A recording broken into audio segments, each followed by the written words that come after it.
hôm nay mình sẽ làm gà xào xả ớt cà ri ha. Thì mình cần một cái con gà hem này nè, hen ha. Những loại gà nhỏ nào cũng được ha. Mình cần 4 cây sả và bột cà ri Ấn Độ ha. Và muối, đường. Không cần đường, cần nước mắm với sả bằm ha. Ok, nào mình rửa sạch cái con gà này rồi mình chặt khúc theo ý của mình muốn nha. Ok, cần một cái nhánh gừng rồi mình sắc sợi nhỏ vậy này nha. Và một củ hành tím mình bằm nhuyễn nó nha. Đó, sắc sợi của gừng nhỏ nhỏ vậy nè nha. Ok. Cần một chút xíu gừng sắc sợi.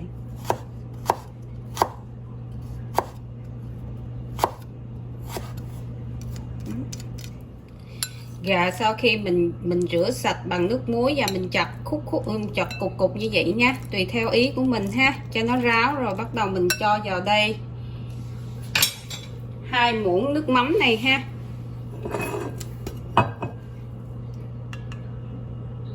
Hai muỗng đầy nước mắm nha.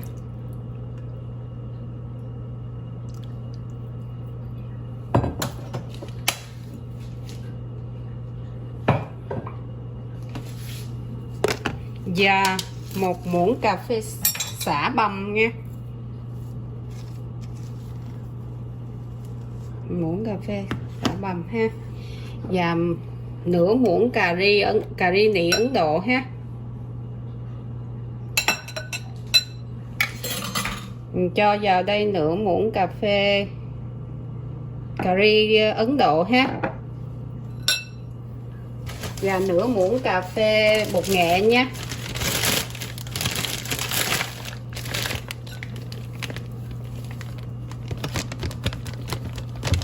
Nửa muỗng thôi nha, đừng có cho nhiều nè. Và 1/4 ớt, nếu bạn có ớt trái sắc vô thì cũng được nha. Còn không có thì mình xài ớt bột nửa muỗng ha. 1/4 hoặc nửa muỗng tùy theo mình thích nha. Cái này mình cho hơi nhiều. Ok. Đây một gốc gừng mình sắc sợi nha. Và nửa cái hành tím bằm á, còn nửa lại chút nữa mình khử để mình xào cái gà ha. Rồi tất cả những cái gia vị này mình trộn đều lại với nhau, mình để cho nó thấm trong vòng nửa tiếng hoặc 45 phút nha. Đừng cho đường, tại chút nữa mình sẽ xào với nước coconut soda, thì trong coconut soda nó đã có đường thì mình xài với nó ha. Ok, vậy là mình xong cái gà xào xả ớt mình ướp rồi đó. Sau đó mình bỏ 3 cây sả mình bằm, mình đập dập nó như vậy nè, cho nó vô luôn để cho nó ướp, nó thấm luôn ha. Rồi tất cả những thành phần như vậy mình trộn đều, mình để nó trong vòng 30 phút ha. 30 phút hoặc 40 phút trở lên nha, tùy theo, nếu để lâu thì nó thấm lâu. Đừng để đường nha. Ok, rồi xong cái chảo lên ha. Chảo hơi nóng, mình cho vào đây chút xíu dầu ô liu ha, chút thôi để mình khử cái hành tím thôi. Rồi mình cho vào đây cái hành tím mà mình bằm hồi nãy đó, mình xào nó cho nó săn một chút ha,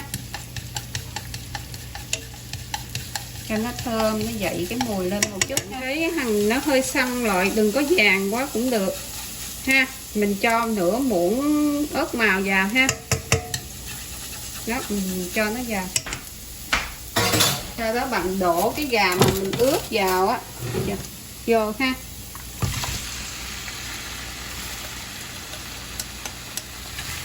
Mình xào nó và cho nó vào đây nửa muỗng bột nêm nha. Tại nãy mình chỉ cho nước mắm thôi, bột nêm mình cho vô giờ này ha. Sau đó mình xào cho nó hơi săn lại ha, cho nó trộn hết tất cả các gia vị nó nhau.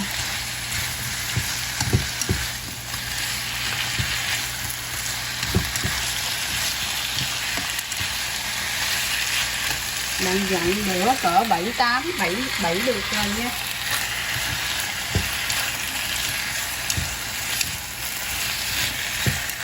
Xào nó cho thấy nó săn lại ha. Ở 3 phút sau ha, mình thấy gà nó hơi săn rồi, bắt đầu mình đổ nước coconut soda vô ha.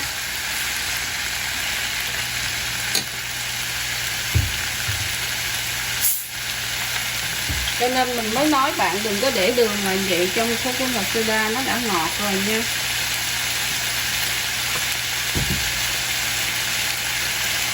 Nếu có nước dừa tươi thì nó tốt. Mình đổ vào đây là 1,5 chén ha, 1 chén rồi mình thêm nửa chén nữa nha.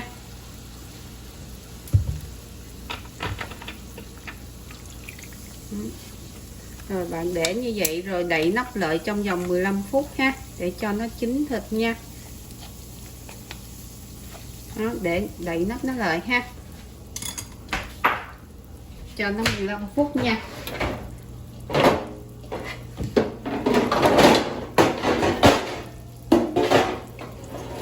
Mình đậy nó lại 15 phút để lửa 7 nha.